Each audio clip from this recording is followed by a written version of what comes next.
Au 31 décembre, en fin d'exercice, les produits et les charges de l'entreprise Alpha se présentent ainsi. Achat d'emballage, 23 500. Droits d'enregistrement et de timbre, 11 200. Escompte accordé, 2 000. Charges d'intérêt, 26 400. Achat de marchandises, 640 500. Déplacement, mission et réception, 82 500. Escompte obtenu, 2100. Achat de fournitures non stockables, 250 000. Frais postaux, 36 800. Location versée, 78 000. Transport sur achat, 49 000. Pénalités et amendes, 600. Services bancaires, 12 000. Dons non courants reçus, 1 000. Taxes d'édilité, 16 200. Vente de marchandises, 1 700 500. Charges de personnel, 35 000. Produits des titres de participation, 3 400. Je vous demande, dans un premier temps, de reclasser les éléments du CPC en charges et en produits d'exploitation financiers et non courants. Ensuite, vous allez établir le CPC et dégager les différents niveaux de résultats, sachant que le taux de l'impôt sur les sociétés s'élève à 30%. Toute entreprise a besoin, pour vendre ses marchandises ou ses produits finis, de les emballer. Les emballages, comme les cartons, les bouteilles en plastique, etc., sont consommés par l'entreprise. Le fait d'acheter ces emballages représente une charge pour l'entreprise. On parle alors d'achat d'emballage. Cette charge fait partie de l'exploitation de l'entreprise. C'est donc une charge d'exploitation et plus exactement des achats consommés de matières et fournitures. Dans le cadre de l'exercice de son activité, l'entreprise se voit obligée de verser à l'État ce qu'on appelle des droits d'enregistrement en vue de valider légalement certains actes tels que les ventes, les donations, les mutations de propriété, etc. L'entreprise doit également payer des timbres fiscaux suite à certains actes écrits tels les timbres de quittance. On parle alors de droits d'enregistrement et de timbres qui font partie des impôts et taxes de l'entreprise. C'est une charge et plus spécialement une charge d'exploitation. Lorsqu'une entreprise donne un délai de paiement à un client et que celui-ci règle sa dette avant l'échéance convenue, l'entreprise lui accorde une réduction sur le prix à payer. Cette réduction est appelée en comptabilité escompte accordé. Cet escompte est en lien direct avec le règlement et par conséquent avec la trésorerie de l'entreprise.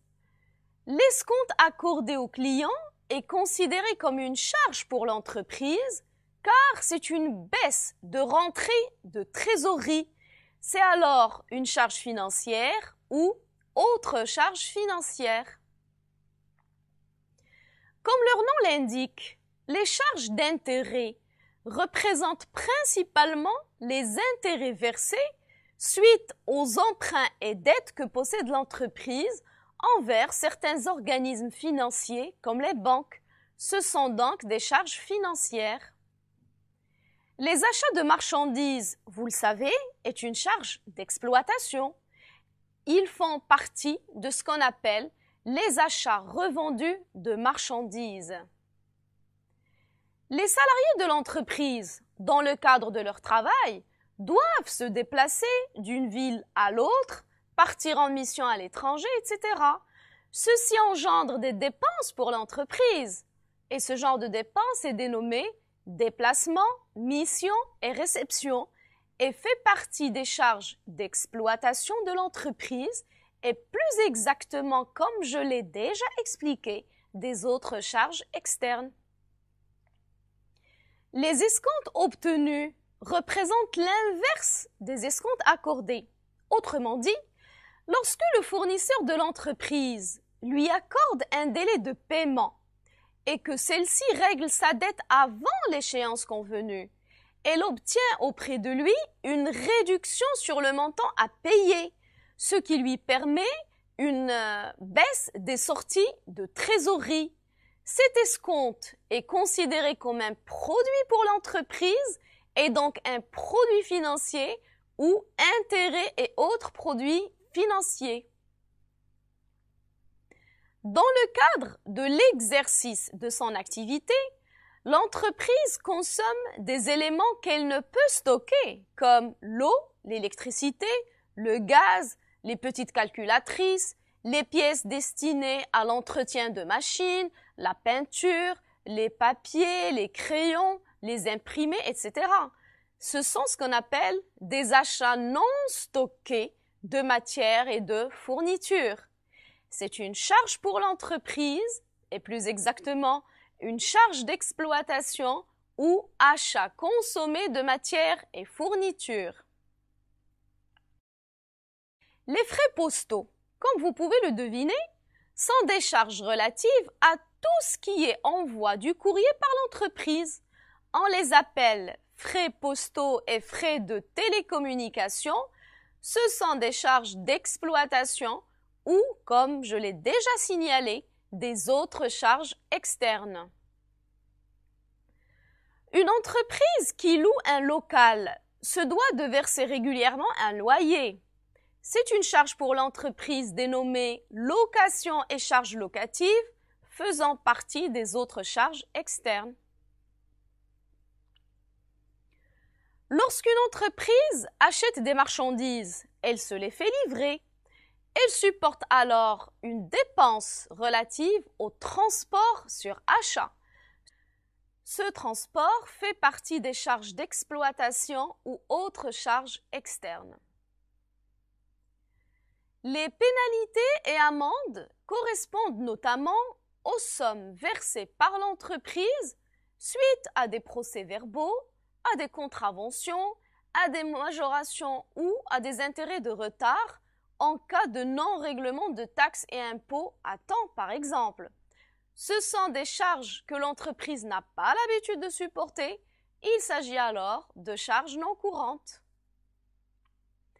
Lorsque l'entreprise possède un compte auprès d'une banque, cette dernière lui fait supporter ce qu'on appelle des frais de tenue de compte, ainsi que d'autres frais relatifs à des opérations sur le compte, tels que les frais sur achat et vente d'actions ou d'obligations.